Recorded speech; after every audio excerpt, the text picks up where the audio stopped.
Snakes already have a bad reputation today. People jump on chairs when they see a garden snake, and let's be honest, even a python at the zoo can give you nightmares. Now imagine one the length of a school bus, thicker than a telephone pole, and heavy enough to flatten a car just by lying on it. Yeah, that happened. Meet Titanoboa, the prehistoric snake that makes modern anacondas look like harmless shoelaces. This wasn't just a snake. This was the heavyweight champion of the Paleocene swamps, a predator so massive it basically rewrote what we thought snakes were capable of. It slithered through humid, swampy jungles in what is now Colombia, silently stalking prey the size of crocodiles and snapping turtles. When it struck, there was no dramatic hiss or rattling tail, just the quiet squeeze of several tons of crushing force. And here's the kicker. Titanoboa wasn't just a killer, it was destructive on a whole other level, reshaping its ecosystem and dominating everything unlucky enough to share its swamp. Today we're going to unravel why this giant snake was so terrifyingly destructive, not just for its prey, but for the entire ancient world around it. Picture this. The world is about 60 million years younger, dinosaurs have just been wiped out by a cosmic sucker punch, and the Earth is still steaming from the impact. Welcome to the Paleocene epoch, a time when the planet was basically a giant sauna. Think tropical heat and humidity everywhere, the kind of climate that makes Florida look like a chilly vacation spot. And in this sticky, swampy environment, something slithered into existence that really had no business being that big: Titanoboa, Titanoboa carajonensis to be precise. This was no ordinary snake. This was the bus-sized reptilian horror that makes modern serpents look like dangling shoelaces. Discovered in the Carajon coal mines of Colombia, paleontologists stumbled on vertebrae so big they initially thought they belonged to some kind of prehistoric crocodile. Spoiler, nope. Turns out they were looking at the backbone of the largest snake ever known. The bones were massive, thick, and curved in that unmistakable snake-like way. And once they did the math, scientists realized the full picture: a snake stretching between 42 and 50 feet long, weighing over a ton. That's right, over 2,000 pounds of pure muscle-packed reptile. Now, to really appreciate how insane that is, let's do some comparisons. The modern anaconda, famous for starring in questionable jungle horror movies, tops out around 20 to 25 feet in extreme cases. Reticulated pythons? Maybe 30 feet if you've got an absolute monster. Titanoboa didn't just beat these records, it doubled them. Imagine lining up two of the largest snakes you can find today and then tying them together like an oversized shoelace. Congratulations, you've just built one Titanoboa. And its girth? Oh, it wasn't dainty. Paleontologists estimate it could have been as thick around as an oil drum. Try to wrap your arms around that. Actually, don't. You'd probably just be lunch. If one of these things coiled up in your living room, the walls would need remodeling afterward. But size alone isn't the full story. What makes Titanoboa even more fascinating is that its existence is tied directly to the climate of its time. Snakes, being cold-blooded, need external heat to regulate their metabolism. The Paleocene was sweltering, averaging much hotter temperatures than today. That allowed reptiles to grow to ridiculous proportions: bigger body, more muscle, and more appetite. Basically, Titanoboa wasn't a freak accident. It was nature taking full advantage of the Earth's sauna-like conditions. The fossils themselves tell a story not just of size, but of dominance. Alongside Titanoboa's remains, paleontologists uncovered a whole ecosystem buried in the Carajon Formation: giant turtles with shells the size of kiddie pools, crocodile-like reptiles, and massive fish. It's like Titanoboa had its own prehistoric buffet menu, but we'll get to that feast later. For now, just picture this monster snake gliding silently through murky swamp waters, invisible until it decided you were worth the effort. Forget the "don't step on a snake" rule. In Titanoboa's world, you were the step. So you've met Titanoboa, the oversized noodle of nightmares. Now let's talk about what it actually did with all that muscle.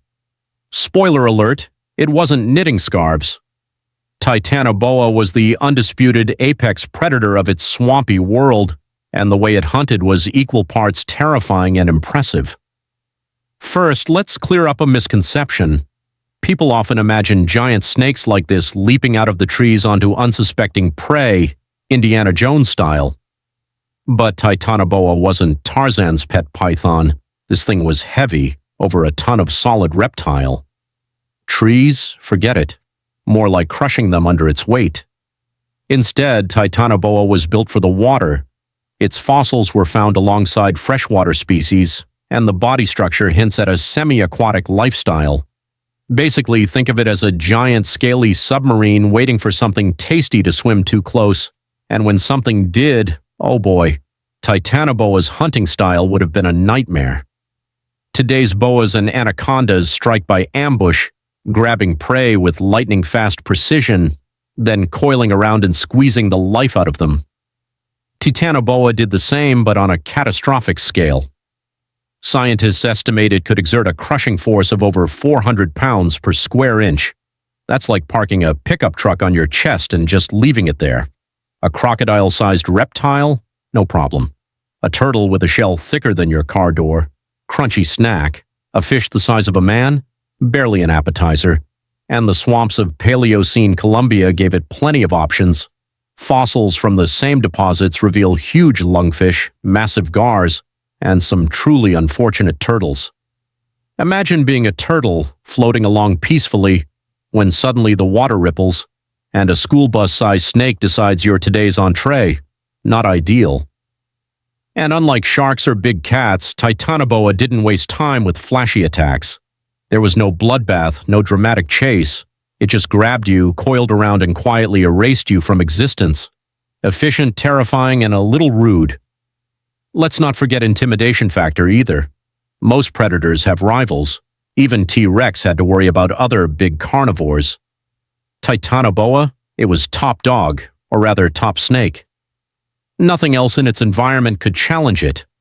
Croc-like reptiles, dinner, mammals, too small to matter.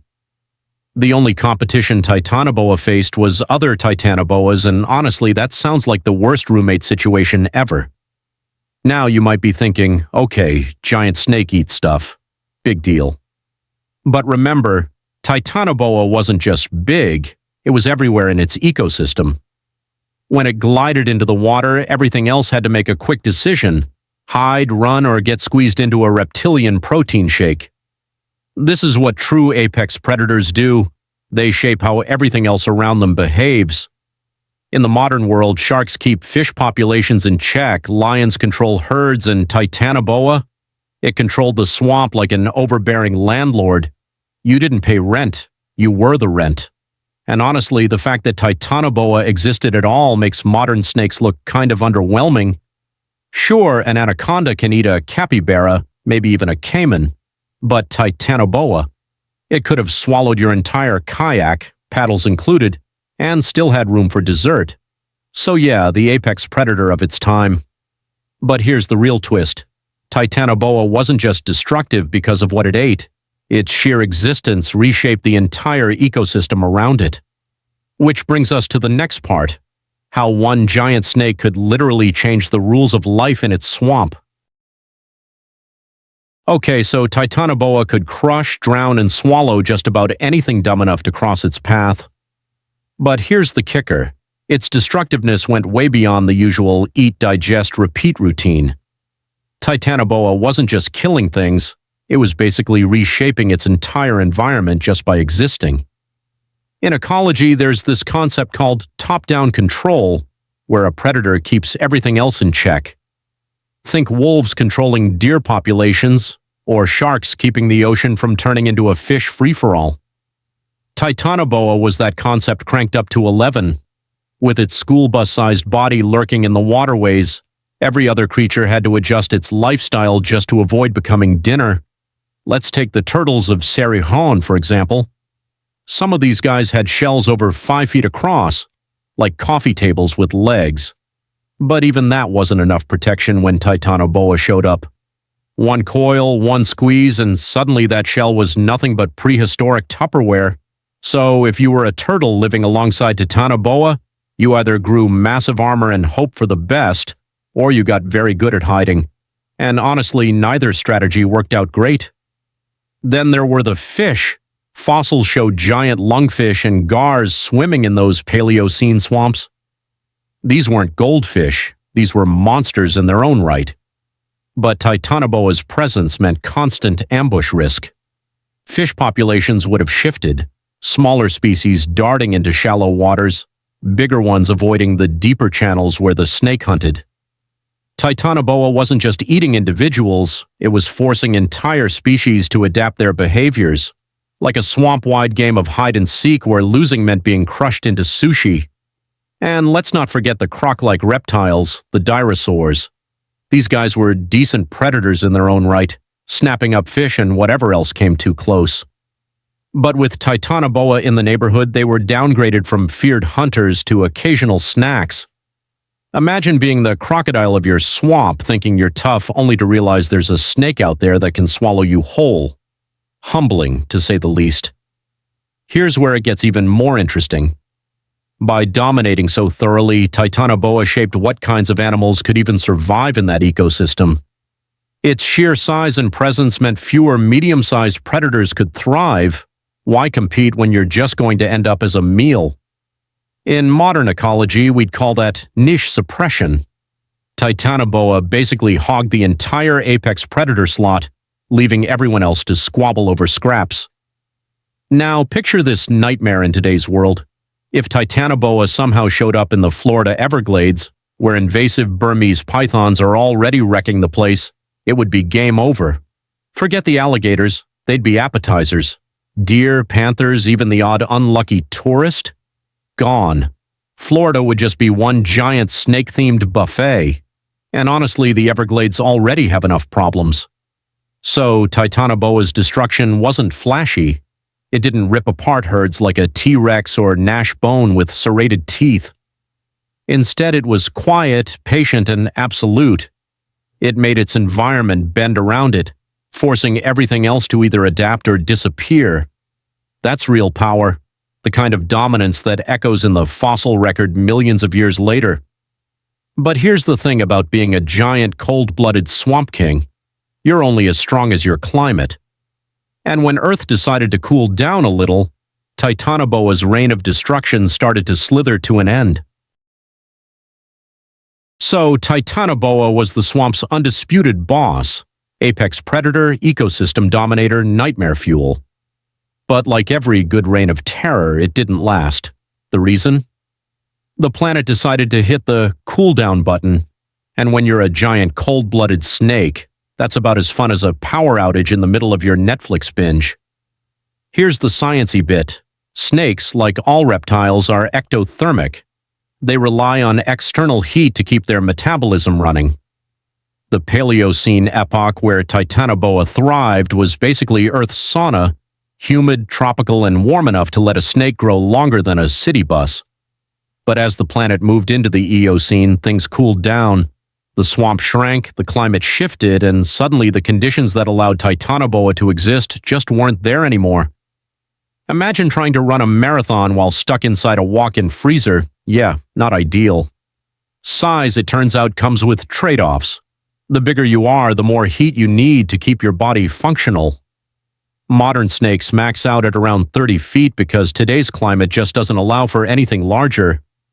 Titanoboa wasn't some evolutionary mistake. It was a product of its hot, sticky world. Once that world disappeared, so did the snake. But climate wasn't the only problem. Around this time, mammals were starting to get ambitious.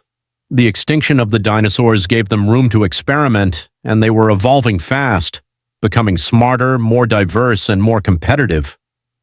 Titanoboa didn't exactly have to worry about being eaten by a raccoon-sized mammal, but the rise of mammalian predators and new ecological niches meant the swamp wasn't a one-snake show anymore. Smaller predators could thrive, and ecosystems began to shift toward balance rather than total reptile dominance. It's also worth noting, giant reptiles in general struggled as the Earth cooled. Crocodiles shrank, turtles lost some of their mega sizes, and snakes never again reached Titanoboa's absurd proportions. The fossil record doesn't show another reptile of its scale slithering onto the stage, which tells us that its reign was a one-time deal, a prehistoric fluke made possible by a very particular set of environmental conditions. If Titanoboa somehow survived into today, it would stick out like, well, a 50-foot snake in a swamp. Modern ecosystems just couldn't support it. It would need endless amounts of food, tropical heat on tap, and an environment big enough to hide a scaly bus. Without that, it simply couldn't keep going. So yeah, Titanoboa's time was short-lived on the geologic clock. But its impact? Immense. It dominated its ecosystem, left behind fossils that rewrote our understanding of snake evolution, and carved out a legacy that still makes us shiver millions of years later. Sometimes destruction doesn't have to last forever to leave a permanent mark. Titanoboa proved that.